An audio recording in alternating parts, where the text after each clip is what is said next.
বৃষ্টি নামলেই ভাজা পিঠার কথা মনে পড়ে যায়। আজকে বাড়িতে আমার মা কিন্তু ফোলানো ফোলানো ভাজা পিঠা বানিয়েছে। সারা রাত জুড়ে এত এত বৃষ্টি, আর সকাল সকাল আমার মাকে দেখতেছি যে চাল ভেজাচ্ছে। মাকে জিজ্ঞেস করলাম আজকে কি পিঠে বানাবা। মা অমনি আমাকে বলতেছিল যে কলা পেকে আছে, আর তোমাদের পছন্দ অনুযায়ী যে পিঠে খেতে চাবা সেটাই বানিয়ে দিব। এটাই হচ্ছে মা যে সন্তানদের পছন্দের পিঠেগুলো বানিয়ে হুটহাট করে সামনে দেওয়া।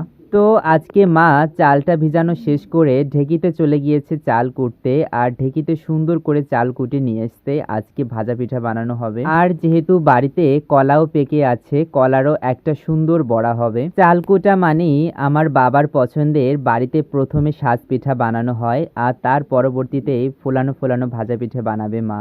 দেখেন পিঠেগুলো কত না সুন্দর হয়েছিল, আর আজকের ভাজা পিঠাগুলো কিন্তু অনেক ফোলানো ছিল, যেটা খেতে আজকে কিন্তু অনেক মজার ছিল। তো একটা পিঠে দেখেন হয়ে গিয়েছে, আর একটা পিঠে বানাইতে দিয়েছে তেলের ভিতরে। এমন করে মায়ের পাশে বসে এই বৃষ্টির দিনে মায়ের পিঠে বানানো দেখা আর গরম গরম মায়ের বানানো পিঠে খাওয়া, এটার মজা হয়তো বা কোথাও খুঁজে পাওয়া যাবে না। তো এদিকে মায়ের পাশে বসে মায়ের এই ফোলানো ফোলানো পিঠেগুলো বানানো দেখতেছিলাম। আজকের দিনে আকাশের নিঝুম বৃষ্টিটাও কিন্তু বসে বসে উপলব্ধি করতেছি। আকাশের বৃষ্টি আর ঠান্ডা একটা ওয়েদার, আর বসে বসে মায়ের বানানো এই ফোলানো পিঠাগুলো খেতে কিন্তু অনেক মজা ছিল। তো দেখেন দেখতে দেখতে একটা ঝাঁপি ভর্তি পিঠা বানানো হয়েছে। এদিকে কিন্তু এই পিঠাগুলো আমার বাবাকেও খাচ্ছিল এবং সবাই বাড়ির সবাই খাচ্ছিল।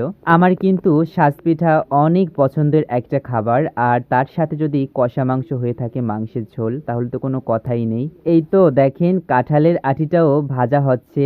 আমাদের বাড়িতে এত এত কাঁঠাল, আর কাঁঠালের আটি এই বৃষ্টির দিনে ভাজা, এটা কিন্তু খেতে অনেক মজা লাগে। তো আজকের মতে আমাদের পিঠা বানানো শেষ, আর এদিকে আমার মা রান্নাটাও কিন্তু বসিয়ে দিয়েছে, আমার পছন্দের ঢ্যাঁড়স ভাজি। আর এই ঢ্যাঁড়সগুলো আনতে চলে গিয়েছিলাম আমাদের পালানে। বৃষ্টি কমলেই চলে গিয়েছি আমাদের পালানে, আর পালান থেকে আমার এই পছন্দের ঢ্যাঁড়সগুলো নিয়ে চলে আসছি। ঢ্যাঁড়স ভাজি কিন্তু আমার অনেক পছন্দের একটা খাবার।